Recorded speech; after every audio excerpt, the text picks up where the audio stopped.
Hello,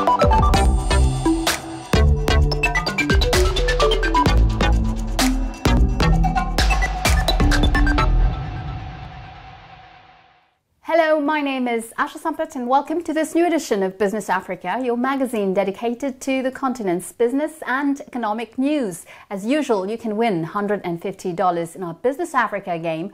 More details later, but first, today's top stories. The Africa Cup of Nations, AFCON, boosts business. In Cameroon, small businesses have seen their turnover take flight. I have a higher turnover in a week than before the AFCON. Let's head for the flowers of East Africa. After Kenya, it's Ethiopia's turn to position itself in the rose export niche. This industry is driving market. So all the time we are checking the price in the clock and the direct market.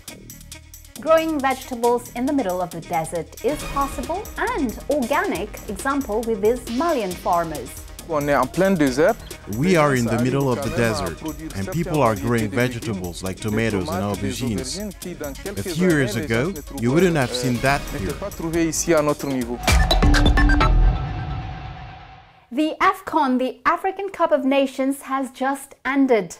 This 33rd edition, which was held in Cameroon, did not avoid controversy and a deadly stampede threw the event into mourning. Traditionally, the competition is a business opportunity for many local merchants and small businesses. So how business and football combine to make the populations and the economy of the host country the other big winners of this sport competition? This is a report by our correspondent in Cameroon, Abubakar Siddiq Munchili. In barely 1 kilometer and in just a few hours, this motorcycle driver from the city of Yaoundé will have earned as much money as since the beginning of the AFCON, the African Cup of Nations. We pick them up, we drop them off. The fans. It's worth 15,000 CFA francs a day. For now, business is booming. Thanks to the AFCON, it's party time. And when it's party time, everything's great. With all the matches, the more you work, the more money you make. With his motorcycle, he transports passengers to the gates of the Olembe Stadium in the Cameroonian capital. For him, as for many other Cameroonians, the African Cup of Nations in their country is not only football in the stadiums, it is also business everywhere and for everyone. It's great for business and for everyone. You can see the excitement back there. Everything is crazy. I've sold 80 sandwiches in just 20 minutes.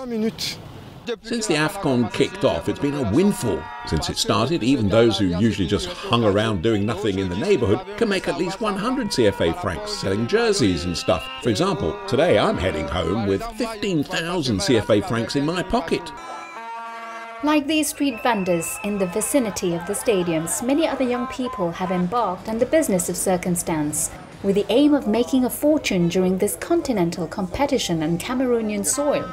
These spots have even become for them vast markets where supporters find everything they need. I'm buying my equipment to go to the stadium. 500, 1,000 CFA franc. It's not too expensive. I bought a flag for my beautiful country, Cameroon. I bought this and I'm wearing a jersey. It's to support my team, Cameroon. Each game of the indomitable Lions of Cameroon becomes an excellent opportunity to purchase gadgets of all kinds in the colours of the country, green, red and yellow. It is working, it works, things are hopping, and also we're selling a little bit more. Yes, it's going really well. I believe Cameroonians are proud of this AFCON. Among the articles sold around the stadiums as well as in the different markets, football merchandise representing the different national teams dominate. There are all the shirts, but mainly it's the Cameroon shirt, as the AFCON is taking place in Cameroon. We have a lot of shirts, Equatorial Guinea, Nigeria, Mali, Senegal, all of those. The enthusiasm around qualified football teams has even given some young people ideas. A can of paint, a brush, that's all you need to earn money by reproducing the flags of different countries on the face of supporters. It costs 100 CFA francs. I can work like that for 8,000 or 6,000 francs. Every Cameroon game I'm here, I leave home, buy paint and come here to work. Despite the very low purchasing power of the populations and the gloom observed lately on the Cameroonian markets, plasma-type television screens are selling really fast, much more than before at certain wholesalers or retailers. We still sell electronics. It's not like it used to be. We might sell 10 devices a day now. AFCON has been a great success for us. 24 African teams compete for the final trophy. 6 Cameroonian cities are hosting this competition, and the same festive and business atmosphere is everywhere in this country, where football is like a religion. A simple illustration among many others, the drinking establishments where the matches are screened over a beer, and also the fan zones, the public spaces built by the municipalities for the broadcast of the matches, where the various food and drink vendors are rubbing their shoulders as well as their hands. I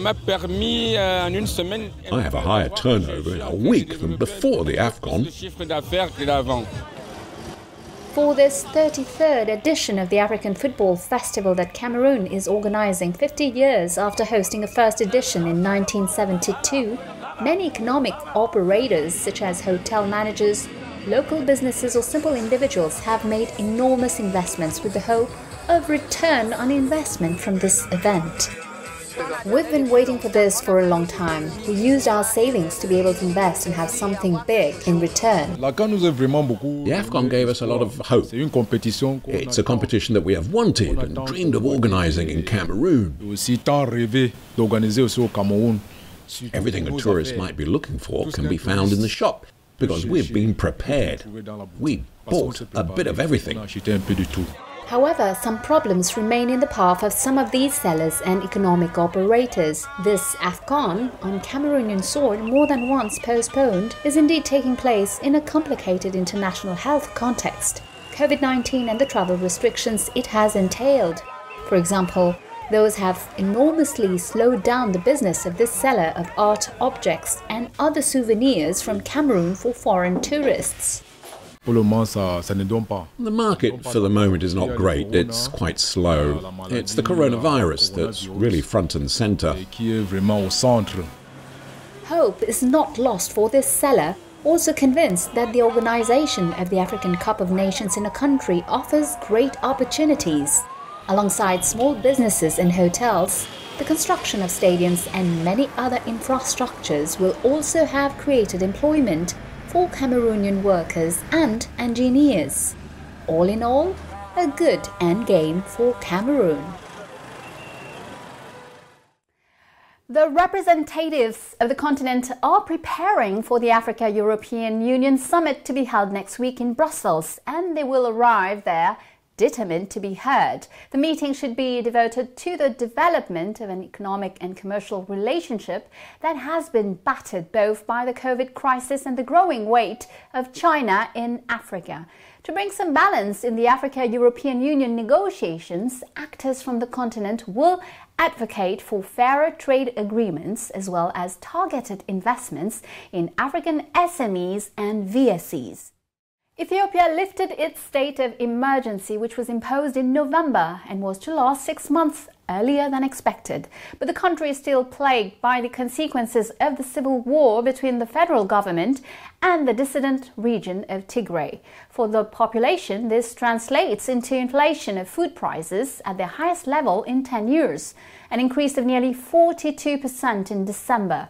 In the north of the country itself, 40% of the 6 million inhabitants of Tigray are threatened with famine, according to the World Food Programme. We remain in East Africa, where the horticulture sector, a major export item, is beginning to recover from the effects of the COVID pandemic. Exports from Kenya thus recovered by 6% last year, an increase driven in particular by flower sales to Europe. The Kenyan horticultural miracle had inspired its Ethiopian neighbour to enter the booming rose market. It's a report by Ariski Ben Mokhtar. Will Ethiopia's future be built on flowers? The government's bid to make horticulture a main source of income appears to have succeeded. Ethiopia has now joined the select club of flower exporters, with over $300 million in revenue in 2010. It will soon overtake Kenya and become Africa's leading exporter. the secret of success, competitive costs, and a wonderful climate. Actually, the demand side of the market is growing by about 4% every single year. Then there is also markets that are dying in Europe that cannot compete with Ethiopia and other flour-producing countries. So if you can see in Holland, Israel, France, Italy, then the producers of those countries are dying or moving to the less costly production places. The reality is that foreign investors, French, Dutch, Germans, Israelis, Indians and Chinese have descended on the rich Ethiopian soil that is perfect for growing different types of flowers all year long. Even the Japanese market, untouched by the Kenyans, is now blooming with a variety of flowers from Ethiopia. The country is a new El Dorado. The government bet on flowers for a miracle. Thousands of acres can be leased at low cost.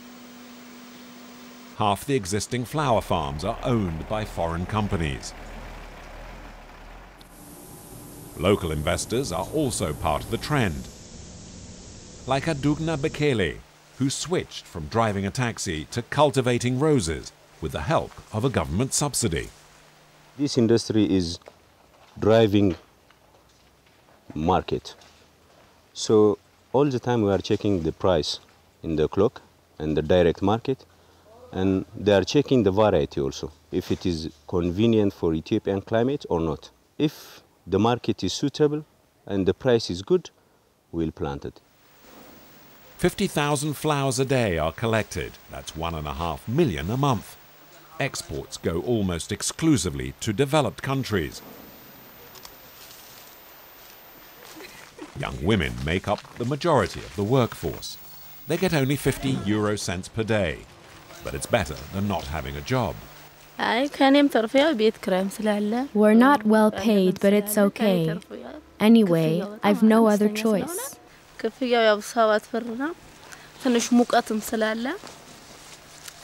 I had no work before.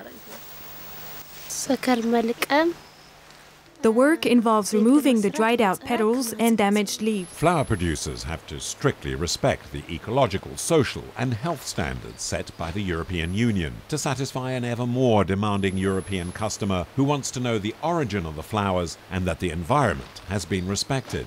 If it is, for instance, a class 1 chemical, the greenhouse has to be closed for 24 hours. Then imagine during or around Valentine's Day, Mother's Day, Christmas or Easter, which are, which constitute the bulk of the flower market. The consumer is interested in fairly and environmentally safe products. We have tried to adapt a code of practice that every farmer complies to. We start from the simplest and the most important ones, which are the local laws. The environment is therefore a real concern, but difficult to control in the field. The coordinator for the environmental issues remains optimistic. Every person would like to sustain health, to sustain prosperity, to sustain, economic development. But this sustainability of economic development cannot be materialized as long as you are not really serious about social and environmental issues. So far, only half of the assigned thousands of hectares are being used to grow flowers. The potential for growth is huge. Ethiopia's future looks rosy. But who is it that really benefits? Is it the foreign investors hoping to build large fortunes, or the Ethiopians hoping to improve their quality of life? Welcome to the second part of our show. In 18 months, 3 ECOWAS member countries have been taken over by a military junta. After Guinea and Mali, Burkina Faso is now led by a military government headed by Lieutenant Colonel Paul-Henri Sandaogo Damiba. The coup last month ended the term of democratically elected President Roch Marc Christian Kabore, whom the junta deemed unable to halt the advance of jihadists in the country.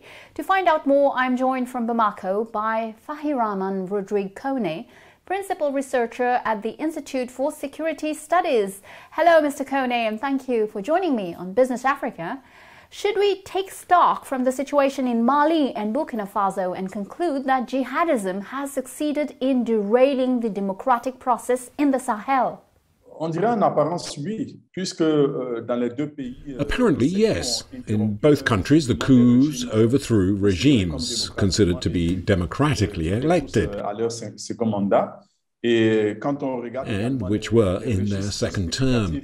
And if you look at how those responsible justified their coup by highlighting the inability of the elected elites to stop the rise of jihadism in their country, there is a clear link, a cause and effect between the insecurity provoked by the jihadists and the downfall of these regimes. But in fact, the worst thing is that the reality seems to substantiate this relationship. Just take, for example, the case of the most recent coup, which took place in Burkina. We know that the year 2021 was one of the deadliest, and the deadliest, I would say, for Burkina Faso since the insurgency began in 2015. It's an unprecedented crisis. More than 7,500 people were killed and nearly 6 million others displaced. The attacks were symbolic of the inability of the elected rulers to deal with the insecurity.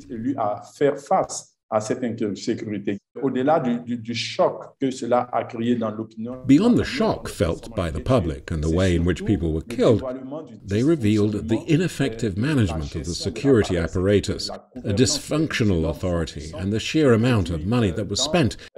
All of this might have shocked people even more. All this points to the fact that what's at stake is not so much the legitimacy of democratically elected officials, but their performance in office, their ability to govern, to protect their citizens, and above all, to ensure better governance, to provide better access to national wealth.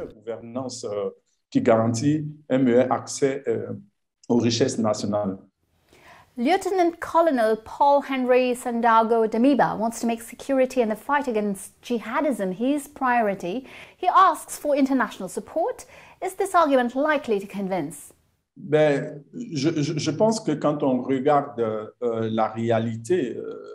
think when we look at the reality of the security emergency, the challenge it poses, I think it would be interesting to consider the heartfelt cry of the people, not necessarily of the military players, which reflects a deep unease in the way security has been managed.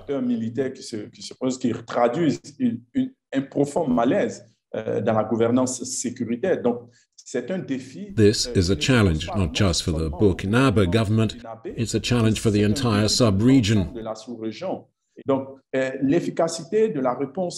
Therefore, the effectiveness of the response will depend not only on the ability of its security institutions or of those within the security system to reform and meet the standards of good governance, but also on their capacity to understand that the fight against the jihadist insurrection is more than just a military one. The struggle needs to integrate important political dimensions in terms of negotiation, but also enormous challenges in terms of development. Because while the people are certainly distressed by the worsening security situation, it is also about governance, the supply of public services, justice, and access to jobs. Good governance poses far deeper questions, and today gives rise to demanding more of a democratic system that has so far failed to provide an effective and sustainable governance for its people. Are the sanctions applied by ECOWAS not above all likely to have economic consequences and a negative impact on the daily lives of the populations in the region?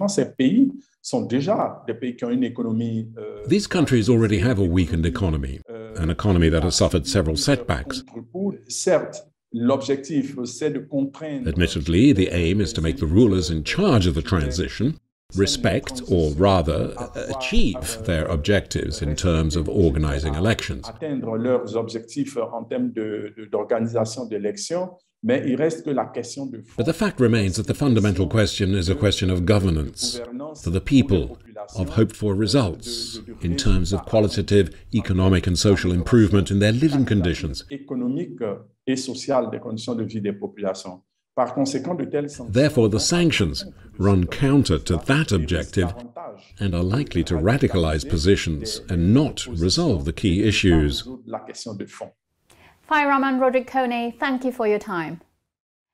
And precisely, an African state stands up against jihadist terrorism outside its borders. This country is Rwanda. The nation of 1,000 hills has deployed 2,000 soldiers and police to Mozambique in the province of Cabo Delgado. The region abounds in gas resources. The idea is to protect the development of a gigantic liquid natural gas project whose promoter is Total and which should ensure an important economic windfall in southern Africa. To do this, Rwanda is in the process of securing financial support from the European Union. Bad news, fertilizer prices are skyrocketing. It has tripled in the past 18 months. The culprit? Soaring natural gas prices that the Ukrainian crisis has further aggravated.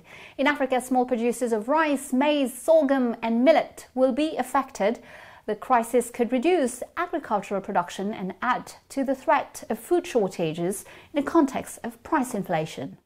What if we could grow crops without fertilizer? Farewell to chemical fertilizers and other complex irrigation systems. This is the bet of these Malian farmers who have managed to grow 100% natural vegetables in the middle of the desert.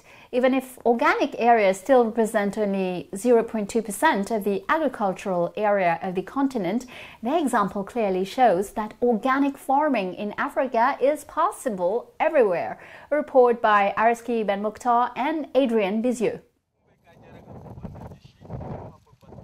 The tomatoes these men are picking so carefully are no ordinary tomatoes. They are organic. This new approach to farming is quite literally taking root in Africa. No chemical products are used on these plots of land in the desert. We are in the middle of the desert, and people are growing vegetables like tomatoes and aubergines. A few years ago, you wouldn't have seen that here. Organic farming is the ideal solution for these farmers concerned about their own health and the health of the soils that nourish them. These small plots of land are a sustainable investment and one they intend to develop in the near future. Their determination is their key asset, as are these precious tomato seeds. The seeds are painstakingly selected and stored before being analyzed by agronomists and replanted. They are a treasure the farmers guard jealously. We select the varieties that are the most resistant to the climates and to certain diseases. Then, we tell our partners which seeds we have chosen so they can be duplicated and delivered. More and more African farmers are turning their hands to organic production. Although the trend is far less developed than in many northern countries, Africa is making inroads into this new territory. What's more, this type of production is perfectly suited to small-scale producers. Traditional agriculture in Africa is organic by its very nature, as no chemical fertilizers are used. 5 years from now, I would like to see all of Africa switching to organic farming methods and stop using chemical fertilizers that damage the soil and are harmful for humans and livestock. There are lots of issues at stake, and it would be good to see everybody aiming for a self-sufficient food supply by adopting organic methods.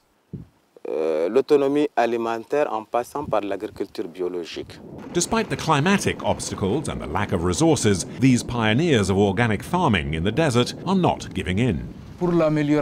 As for the problem, well, we don't have enough water and the hot, dusty Harmattan winds blow every day.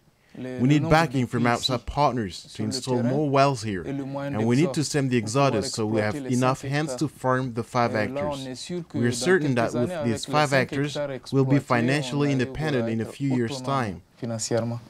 Although still in its infancy, African organic farming is starting to attract the attention of agricultural development aid institutions. The French Development Agency is showing particular interest.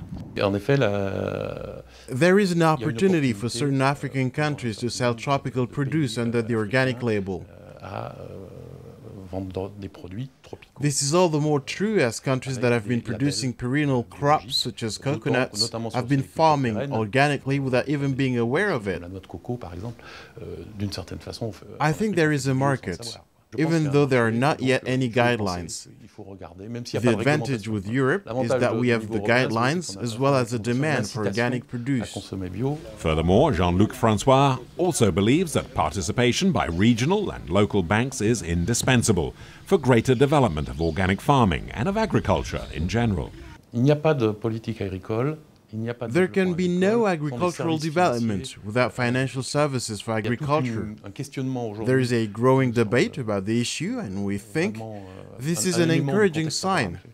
Major banks present on the continent are asking certain questions. Are we doing all we can for our farming clientele? There is an emulation between banks, and more thought is being given to asking how we can best serve agriculture, a sector which is naturally risky. That is why the AFD is thinking hard about the question of risk management. Here in the desert, exporting is not an issue, or not yet. But in other regions on the continent where the climate is more clement, namely in East African nations such as Tanzania, Uganda and Ethiopia, not to mention South Africa, large-scale organic farms are increasingly common. Almost 180,000 hectares have already obtained the official organic label, namely for land dedicated to perennial crops like coffee, cotton, palm oil and cocoa. The sector now provides a livelihood for more than 500,000 small-holding farmers. Other producers are still waiting for the official label that is yet to comply with very strict European Union norms. This certification is indispensable for farmers intending to export their produce to Europe. Several organizations have set up support programs to promote the process. The Food and Agricultural Organization launched a $2.4 million program with German financial backing. It remains to be seen how much of the future organic farming will have in Africa. One thing the experts agree on is that the choice of this type of agriculture will boost the continent's food production capacity and reduce its dependency on foreign countries. Well, it's now time to reward our loyal viewers of Business Africa. It's up to you to answer to the following questions. If you're drawn among those who have given the correct answers, you will win $150. This is game number 569, so listen carefully to the two questions that follow, and good luck. First question, how many times has Cameroon hosted the CAN, the AFCON? Once, twice, or thrice? Second question, who is Africa's #1 in cut flowers? Ethiopia, Nigeria, or Kenya? You know the answers. You can participate now by going to our website africaonair.com, answer the questions, fill out your form, and good luck. And of course, don't forget to include your contact details, name, address, telephone, email, and the number of the game you are entering with the answers, of course. This game, for example, is game number 569. Check out the terms and conditions in the replay section on our news website, africaonair.com. The winner will receive $150 as our winner this week. Congratulations, you gave the correct answers to our game number 568. Here are the details. First question, what is the latest taxi application to settle in Cameroon? Answer, Yango. Second question, where was spirulina discovered? The answer, Lake Chad. Well, that's it. Business Africa is over for today. I'll see you next week, same time, same channel, for a new edition of Initiative Africa. I will speak to Simon Schwal, the founder of OCO Insurance, a specialist in climate risk in Africa. In the meantime, you can watch this program again on our news website, africaonair.com, as well as on all our social media channels. Feel free to share, like, and comment using the hashtag Business Africa. Take care of yourselves and see you next week. Goodbye.